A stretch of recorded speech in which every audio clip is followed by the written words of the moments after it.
So priming is done. It used to be known as propaganda, and this is why some futurists say that by 2030 we will begin, and I think we already have begun having this discussion, but it will be everywhere. The discussion of, do you really have any free will anymore, or have you been primed or influenced by several different things without you even noticing or knowing about it?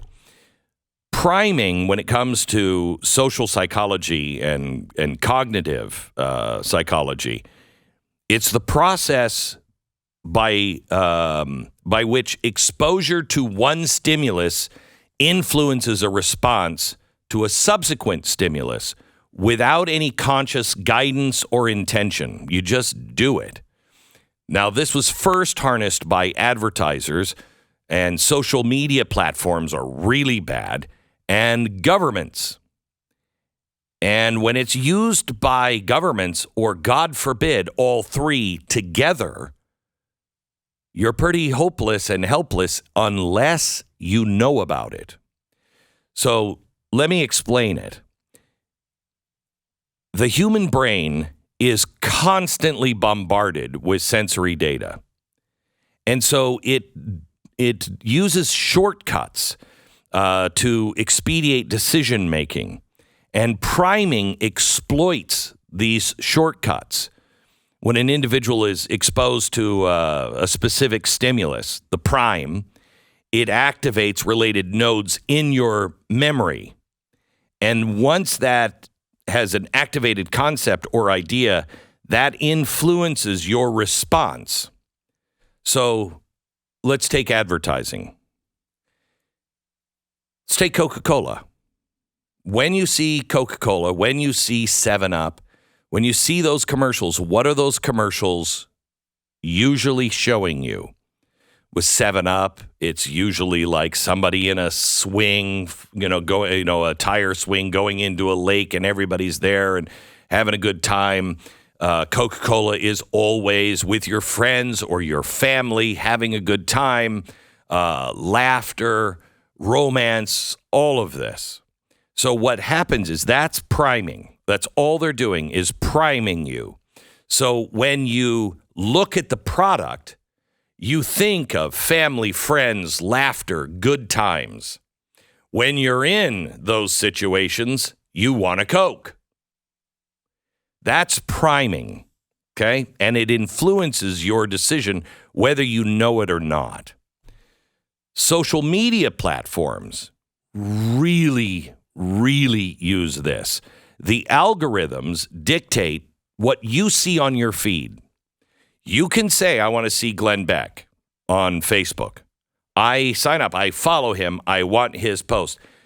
You will miss 95% of my posts now. The algorithm has shut me down so hard, hardest ever. They've shut me down so hard, only 5% of what I post gets out. So it's not you. You're not being influenced by the things you're asking to be influenced by. They are priming you and showing you other things that they think you need to see. By controlling the content and the sequence and the frequency of whatever it is you see, they can prime users to spend more time online, engage with certain types of content, or even influence political and social attitudes. And that's what's happening now. The black box. Did you post the black box? Did you post the black box? Everybody's posting it, you know. BLM was not tracking. It was not trending when the riots first started. And then they boosted the algorithm and put that in the top 10, and that you were primed. And that became BLM. Now, the same thing is true with governments.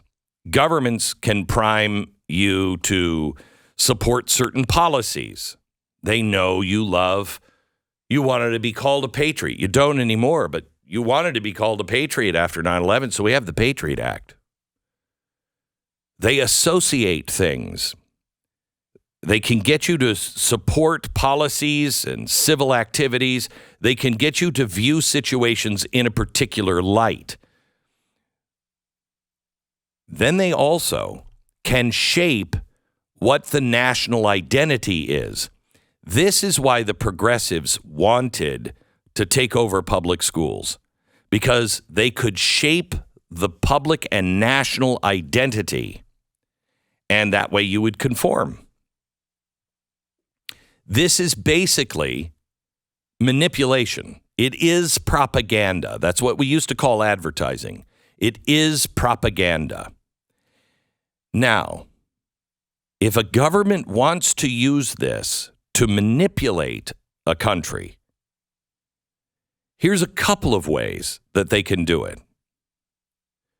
First, if it's just the country, they can create, I love this, this is from the textbook, they can create a sense of crisis or threat.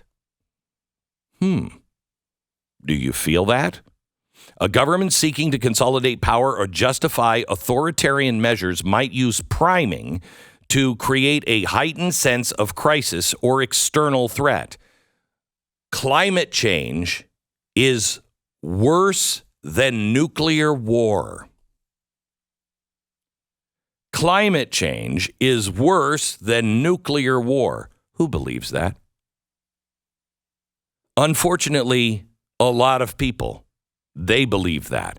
What is that doing? It is activating that group of people and priming them so they are ready to fight for global warming solutions. This happens all the time. They can also make a population feel fear and insecurity. They can isolate groups. They can make you hate the Jew. They can make you hate the tea bagger, as Obama used to say, or the MAGA Trump supporter. The next thing they can do, if they want to take control, is they shape the national identity and values. Now, this can be done in a good way or a negative way. They can use priming to redefine national identity and values in a way that supports its agenda. Do you notice that what Hitler did, he took the Weimar and the old Republic of Germany, and he took things like the Iron Eagle, but then he cast it in an entirely new light. He washed away the old Germany for the new German Reich, the Third Reich, the rise of a new Germany. That was all priming. Okay. So what are we being primed for? I think we're being primed for a few things. First of all, we are being primed to accept a new America, to forget the old America. This has been happening by our government institutions through our teachers. It has been happening on social media. It has been happening through our corporations. So you're being primed now by the three culprits that know how to use priming. They study this. This is what they do for a living. This is how they sell products, get you hooked online. A new America with new values, new history. So we're being primed to go into a new age, just like the people of Weimar, a new age, a greater America. But it is not going to look anything like the old America. And notice nobody in the government, in the media, in the educational probably is the most honest about it, but nobody's talking about what it's going to be. They just talk about what we need to destroy. Well, we've destroyed everything. We've destroyed everything. What are we creating? I think if you read my book, Dark Future, you know what's being created. So now, how do we make sure? Because I think the next thing that we're being primed for, I think we're being primed for violence.